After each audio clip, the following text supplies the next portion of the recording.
লম্ববৃত্তাকার শঙ্কুর এই প্রশ্নটাতে বলেছে একটি লম্ববৃত্তাকার শঙ্কুর পার্শ্বতলের ক্ষেত্রফল ভূমিতলের ক্ষেত্রফলের √10 গুণ শঙ্কুটির উচ্চতা ও ব্যাসের দৈর্ঘ্যের অনুপাত কত।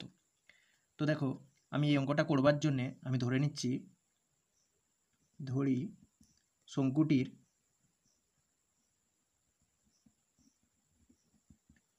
উচ্চতা সমান h, ব্যাসার্ধ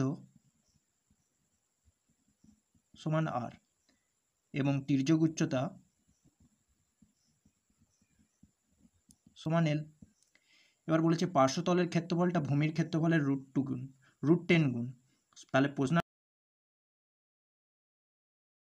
দেখো, পার্শ্বতলের ক্ষেত্রফল তো πr/l, সেইটা সমান হয়ে যাচ্ছে তাহলে πr² মানে ভূমিতলের ক্ষেত্রফল ইন্টু √10 এইটার। এবার দেখো, এই সমীকরণ থেকে দুদিক থেকে πr ক্যান্সেল করে দিচ্ছি, তাহলে পাবো l = r ইন্টু √10।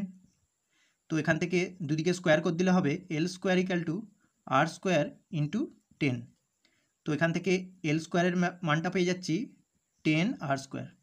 এবার দেখো, শঙ্কুর বেলা আমরা এই h, r আর l এর মধ্যে যে সম্পর্কটা হয় সেইটা হচ্ছে h² প্লাস r² সমান হচ্ছে l²,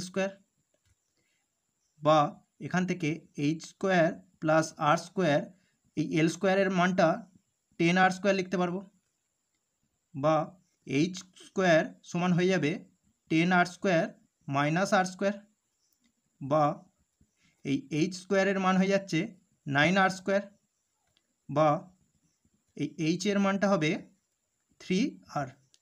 ঠিক আছে, এবার আমাকে বলেছে ওই শঙ্কুটির উচ্চতা ও ব্যাসের দৈর্ঘ্যের অনুপাত।